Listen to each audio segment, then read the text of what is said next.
Estamos en Psicóloga en Casa, gusto en saludarlos, les habla Gloria Palacio. Les doy la bienvenida a nuestra segunda parte del tema de las etapas de desarrollo sexual dentro del tema del desarrollo de la sexualidad humana. Pues bien, en el video anterior una madre de familia nos había hecho dos preguntas. La primera sobre cuáles eran las etapas de desarrollo sexual del individuo y la segunda por qué era importante que un padre de familia o cualquier persona supiera de estas etapas. Dimos respuesta a la segunda pregunta, primero porque era corta.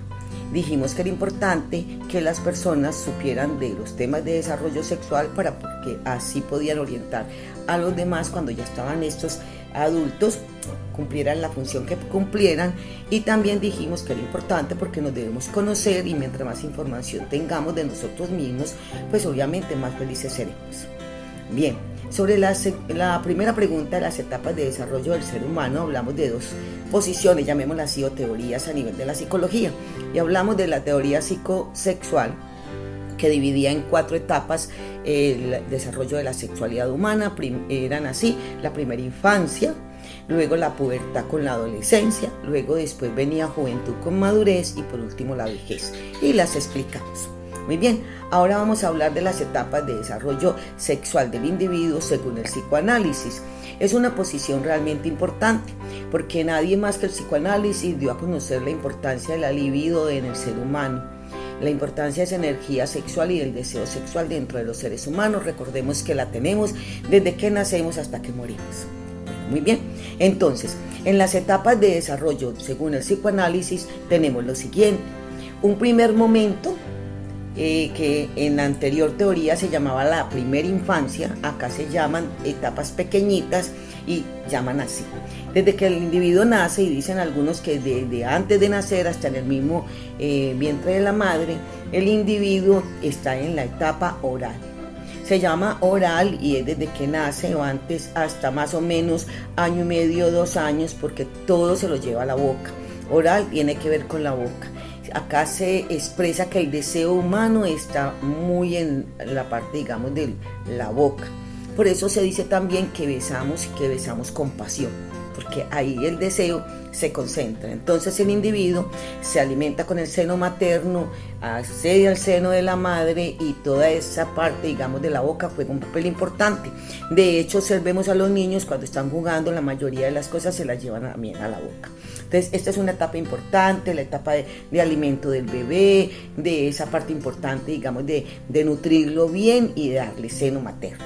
Algunos senos son reemplazados por teteros y biberones. Recordemos que no es lo correcto, a no ser un caso ya extremo, pero desde que la madre tenga leche debe alimentar al bebé, porque esto tiene múltiples beneficios, tanto en lo físico, por los nutrientes de la leche, como en lo psicológico, por la relación simbiótica que hay entre la madre y el hijo. Muy bien. Después de la etapa oral, que es una etapa muy importante, viene ya una etapa que se llama etapa anal. Entonces pasa el interés del individuo, se concentra en el ano. Se llama así porque más o menos hacia el año y medio, 2 años, el niño está entrando, y la niña están entrando en la etapa del control de esfínteres. Se llama así porque empieza a controlar el chichi y el popó. Esto es muy importante en el individuo, esto digamos que lo lleva a la vida en sociedad. Entonces este individuo, si procesa esta etapa sanamente, esta etapa se le vuelve sumamente importante para el resto de la vida. Entonces es una etapa que puede ir entre año y medio, 2 años, más o menos hasta los 3 y medio, donde la persona está aprendiendo todo el control de todos sus esfínteres. Bueno, les voy a recordar que las etapas del ser humano no van todas en una etapa determinada o fecha determinada. Se van más o menos entre un momento y otro. O sea, el individuo va entrando o saliendo de una etapa, pero va entrando en la otra. Un poco como las olas. No es aquí paró una y siguió la otra. ¿Listo? Entonces, después de la etapa anal, tiene que ver con el ano, viene una etapa que se llama etapa fálica. Se llama fálica porque tiene que ver con el falo. El falo es término simbólico de pene. Entonces se llama etapa fálica por la prevalencia, llamémosla así, que tiene, la importancia que tiene el palo o la vagina en el caso de las niñas. Entonces es cuando los niños empiezan, más o menos estamos hablando de 3 años, 4 años, los niños están en una etapa de curiosidad, de tocarse el cuerpo, de buscar respuestas y de compararse. Tanto los niños con las niñas o las niñas con los niños, y lo hacen muchas veces a través del baño con los padres. Yo porque tengo pene, o ella porque no tiene pene, o al contrario, yo porque no tengo. Estas preguntas son importantes. Llama etapa fálica. Es básico, unas buenas respuestas, claras, sencillas, sin mucha cátedra. Y para ello los invito a que lean. Acá, por ejemplo, en mi fondo hay una enciclopedia y podemos encontrar mucha información. Pues bien, después de la etapa fálica, más o menos va saliendo el niño hacia los 5 o 6 años, una etapa de curiosidad, de mucha curiosidad sexual. Es importante saberla atender, no maltratar, no gritar y no agredir al niño cuando está en la etapa, digamos, de tanta curiosidad. Por la época de los 5 o 6 años, los niños están ya en una etapa, dentro de estas etapas de primera infancia, están dentro de un momento que se llama el Edipo. Se llama Edipo porque es un enamoramiento que tienen las niñas hacia sus padres y los niños hacia sus madres.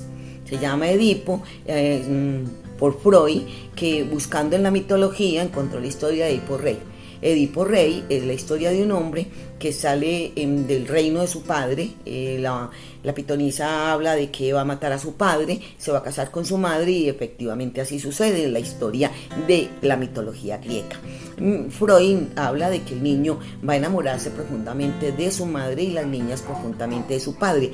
Claro que también puede haber un Edipo invertido, o sea, las niñas con un amor profundo hacia sus madres y unos niños con un amor profundo hacia sus padres. No es lo común, pero puede darse. Y hay que saber manejar esto, simplemente es cuestión de una relación. Recordemos que los niños en estos primeros momentos se están identificando ¿con quién? Con los seres de su mismo sexo y también complementándose con el sexo contrario. Bueno, luego, según esta teoría, viene la segunda etapa de la infancia.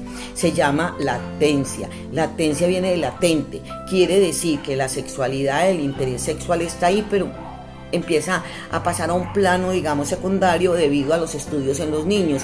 Los niños y las niñas entran a niveles de escolares más avanzados, están en procesos de aprendizaje más avanzados, entonces lo que es la curiosidad sexual pasa a llamemos un nivel inferior, pero está ahí.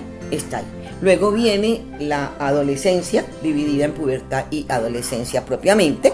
También viene entonces ya lo que ellos llaman las etapas de reproducción y de interés reproductivo. Es una parte, digamos, de etapa genital.